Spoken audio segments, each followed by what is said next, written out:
তারপরও তোমরা নিশি রাত্রে মানুষ যখন ঘুমে যায়, তোমার বিবি যখন ঘুম যায়, তোমার ছেলে যখন ঘুম যায়, তুমি নিশি রাত্রে ঠান্ডা পানি দিয়ে ওযু বানিয়ে নামাজের মুসল্লায় বসে তুমি আবার যখন ডাক দাও, রব্বুল আলামিন পৃথিবীর কোনো মানুষ আমার গুনাহ সম্পর্কে জানে না, তুমি আমার গুনাহ সম্পর্কে জানো। আমি এমন গুনাহ করেছি আমার বিবি জানে না, বিবি গুনাহ করেছে আমি জানি না। আল্লাহ তুমি সব কিচ্ছু জানো, হে আমার প্রভু তুমি আমাকে মাফ করে দাও। আমার আল্লাহ বলে, তারপরও যদি তোমাদেরকে আমি মাফ না করি, তারপরও বান্দা তোমরা আমার রহমতের দরজা থেকে ফিরে যাইও না।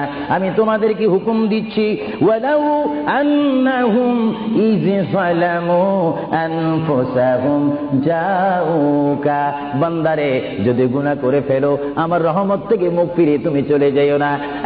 বান্দা, আকাশ পরিমাণ যদি গুনাহ করো, পাতাল পরিমাণ যদি গুনাহ করো, সাগরের পানি পরিমাণ যদি গুনাহ করো, পাহাড়